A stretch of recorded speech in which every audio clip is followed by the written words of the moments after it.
Please welcome from Take That, Robbie Williams and Gary Barlow.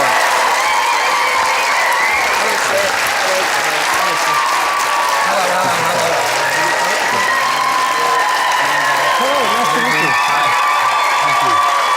Thank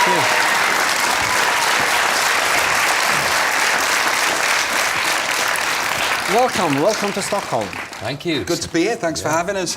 And actually, this is the fourth time you're here in this show, and now I get to meet your friends. Yes. Yeah. It took a while, didn't it? Is this the fourth time I've been here? Actually, yes. Where's my cake? Let's have a cake or something. A cape. Next time I come on, if there is a next cake. time. Do any... Yeah, if there is a next time, I want a cape.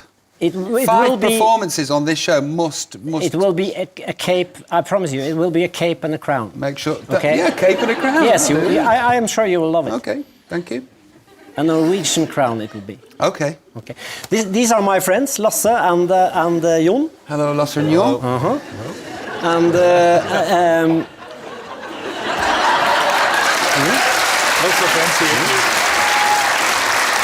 it took for you 14 years to meet in a studio again. You started out as Take That, and then 14 years. How was that? To be back in the studio, I mean, before we were back in the studio, though, we'd met a few times. We'd talked about the idea of it. And the idea seemed amazing, the idea. In practice, we knew it was going to be tough. But actually, when it came to actually being in a room creating, for the first time, because as a band, we didn't ever create together in the 90s. I wrote all the music in the 90s. It was never a band experience being in the studio. So it was really for the first time that the five of us were in a room making music together, and it was incredibly special. But was it also a bit tense after all that had happened? You know what? No, it wasn't. Me and Rob had that night where we talked about what had happened. What was that like?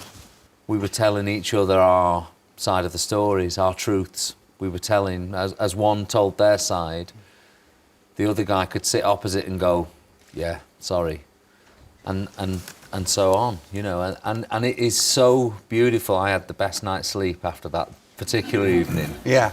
Well, how did that, I mean, was that hard to take that initiative and to...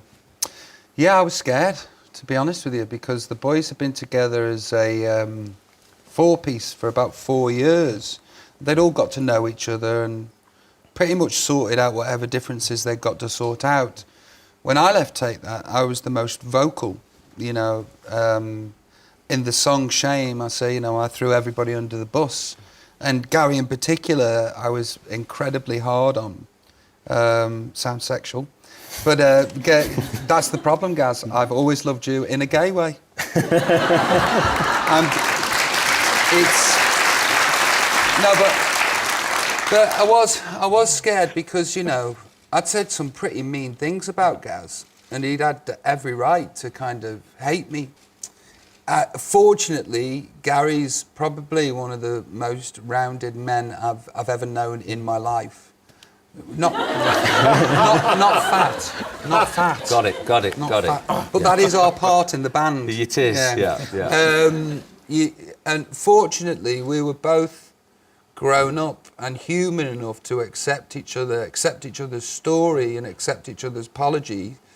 And instantly a huge weight was lifted that I must have been carrying around with me for 15 years. The old Take That, in the beginning, it was a group where put together by a manager and you were the lead singer and the composer and you were like, as you say in the documentary, a backing dancer or something. I mean, almost another type of casting. But that was my fault also, because in those days I didn't want everyone to be equals. I wanted to be the one who was leading the band, who was stood at the front singing.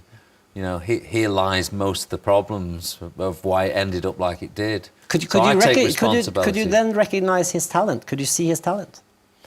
Let me speak for Gaz there. Yes, he could. No. You know, at the start of the band, I barely had a voice. I don't mean figuratively speaking. I mean singing-wise, you know.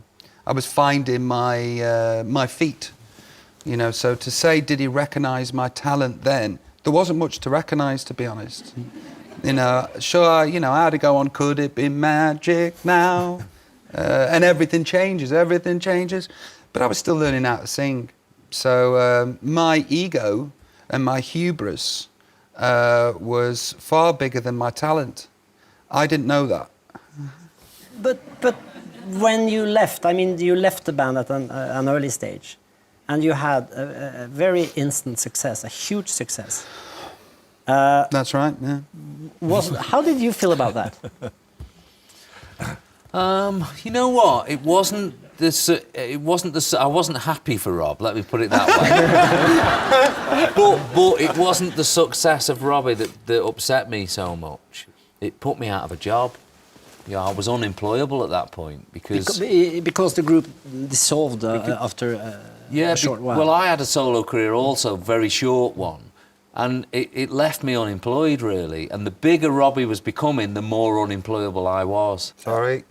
It must be a little element of some kind of, I mean, a little spite in this. Spite? Yeah, or a little feeling of revenge or something when you did. Do you know, it embarrasses me how spiteful I can be. You know, it embarrasses me to know that that's part of my makeup.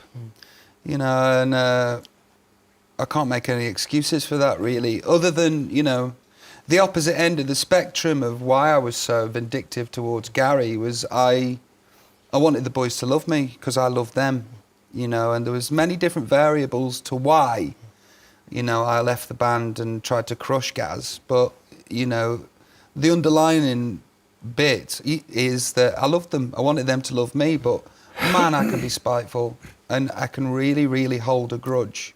I'm an Olympic grudge holder. Please welcome Mario Vargas Llosa.